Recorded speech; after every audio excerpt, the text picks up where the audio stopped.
In the middle of bottoming out of the slowdown which has impacted the automobile sector for the last 12 months, we are over here at the Expo Mart in Greater Noida to attend a select opening of the Auto Expo, the Motor Show 2020, which promises not just EVs, startups and green tech, but a host of foreign contingent, especially being led by the Chinese companies which are hell-bent on capturing the Indian market.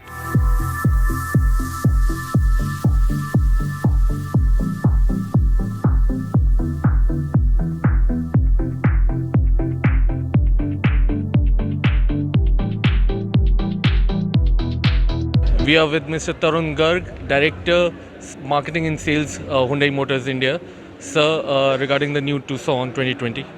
Yes, we are really excited to have unveiled the new Tucson 2020 in the Auto Expo. If you look at Hyundai Motor India, I think we have been very aggressive in launching new products for the Indian market. Even in 2019, we launched 4 new products with the Venue, the Elantra, the Kona and the i10 Grand Nios. And we were able to really increase our market share by 1% even in challenging conditions. Now we are really getting into 2020 with a lot of enthusiasm, and Tucson is our first product in the premium SUV segment in this year, and we very strongly feel that we will get a lot of customer love and affection for this product. Sir, you just said that you were able to actually increase your market share. Was it on the back of a aggressive SUV strategy that you had in India?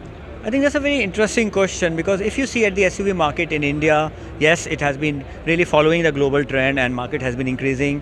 When we look at Hyundai, yes, last year we launched the Venue, which was the first connected SUV in the Indian market, and we launched a new technology called the Blue Link technology, and it has really been very well accepted by the Indian customers, and we have already sold more than 25,000 vehicles with Blue Link technology.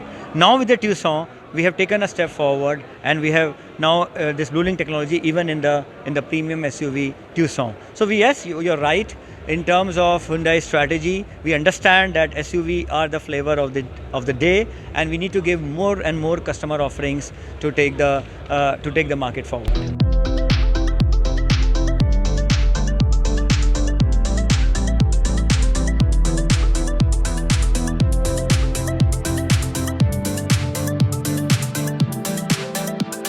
As we accelerate into the 15th Auto Expo, we are over here with Siam's Director General, Mr. Rajesh Menon. Sir, welcome to INS TV.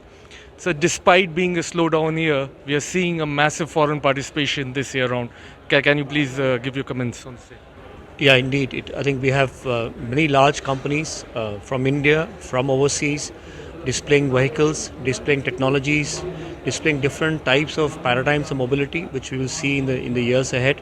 So that way, it has been a very extremely good response, and I hope consumers will be able to see and see the showcase of both vehicles and different technologies on display at Auto Expo 2020. So 60 launches, most of them being BS6. Green tech, EVs. Do you think that India is entering into a new age of mobility, especially with the Auto Expo this year? Indeed, I think we are. These launches are going to be very. As we had said in the past, these launches would probably rekindle some excitement and rekindle consumer sentiment. Yes, we are looking at different types of paradigm of mobility coming in place. You will see electric vehicles on display. You will see connected vehicles on display. You will see different types of safety features on display, and of course, you will see clean vehicles, which is the BS6, which will be across all the exhibits.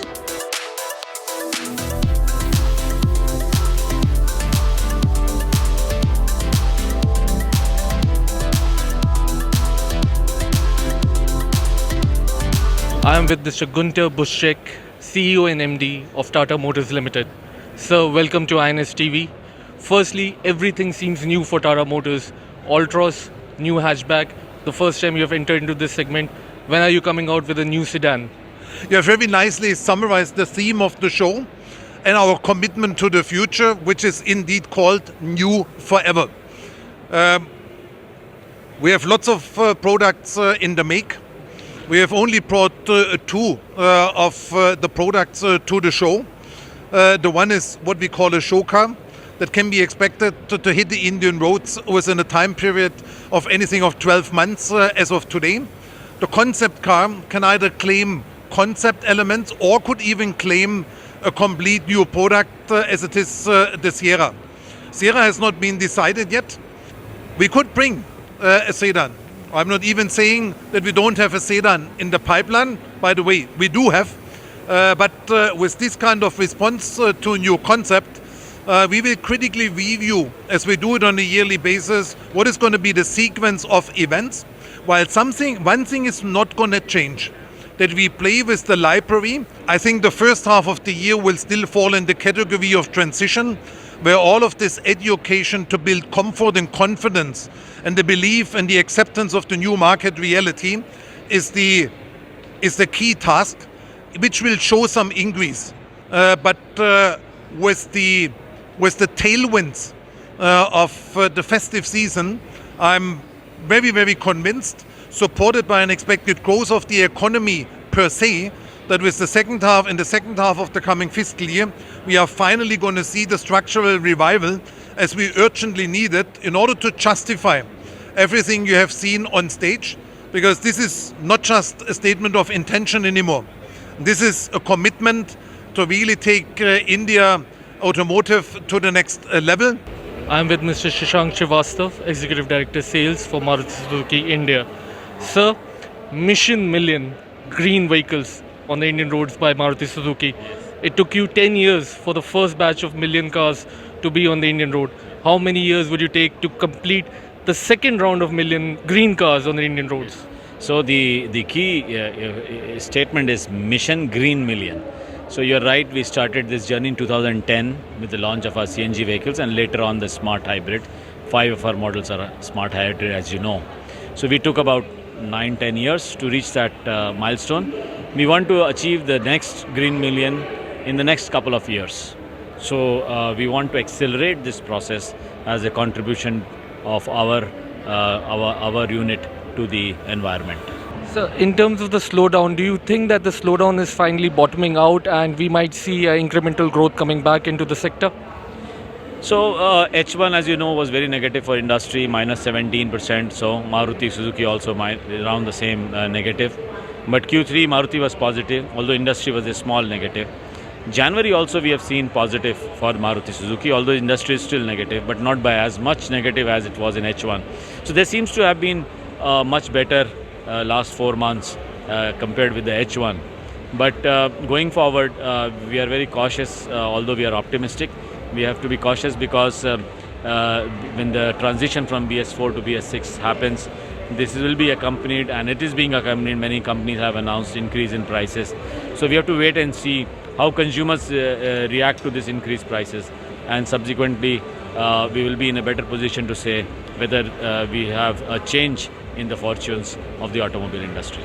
The day one of the 15th edition of Auto Expo 2020 will witness launches from automobile majors such as Maruti, Hyundai, Tata and Mahindra, and from foreign players such as MG Motors and Great Wall of China.